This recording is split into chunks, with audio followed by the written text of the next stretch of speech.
عورت کو پنسا نہیں جاتا، بسایا جاتا ہے۔ خاندانی مردوں کی یہی اطوار ہوتے ہیں۔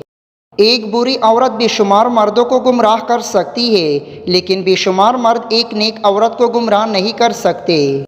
اگر ہم بستری کے دوران عورت 3 حرکتیں کرے تو سمجھ جاؤ کہ عورت نہ ہوش ہے اور عورت کو بالکل بھی مزہ نہیں آ رہا۔ نمبر 1، لذت امیز آوازیں نہ نکلنا۔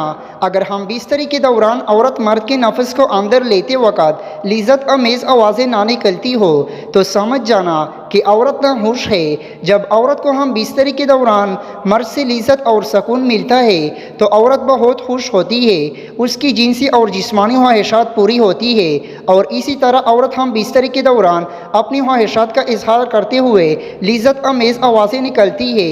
اگر عورت ہم بستری کے دوران لذت امیز آوازیں نہ نکال رہی ہو تو مرد کو سمجھ جانا چاہیے۔ نمبر 2، مرد کو اپنی شرمگاہ میں نہ لینا۔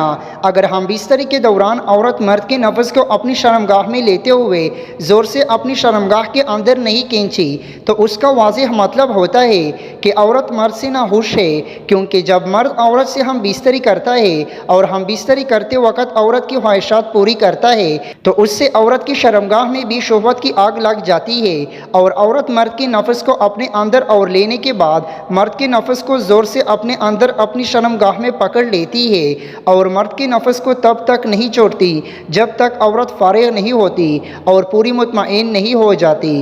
نمبر 3، بستر پر گرم جوشی نہ دکھانا۔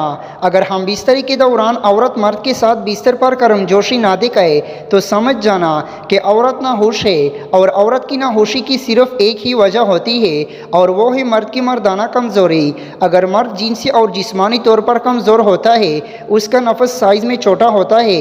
اگر کوئی مرد کمزور ہوتا ہے تو اس کی ٹائمنگ کم ہوتی ہے، جس سے عورت مطمئن نہیں ہوتی، اور ہم بستری کے دوران گرم جوشی نہیں دکھائی کیونکہ مرد عورت کو وہ لذت اور مزہ نہیں دے سکتا جو اس کی ضرورت ہوتی ہے، اس لیے عورت بھی ہم بستری کے دوران ٹھنڈی ہوتی ہے۔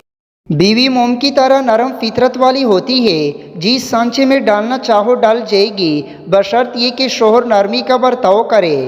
عورت نازک ہوتی ہے اور مرد سخت جان، اس کے باوجود عورت مرد کا تھپڑ بھی سہ لیتی ہے، اور مرد اس کی اونچی آواز تک نہیں برداشت کر سکتا۔ سچ سمجھ کر بولا کرو، الفاظ نسلوں کا تعارف کروا دیتے ہیں۔ مزید اچھی ویڈیوز کو دیکھنے کے لیے ہمارا یوٹیوب چینل کو ابھی سبسکرائب کیجیے اور اس ویڈیو کو لائک کیجیے۔ شکریہ۔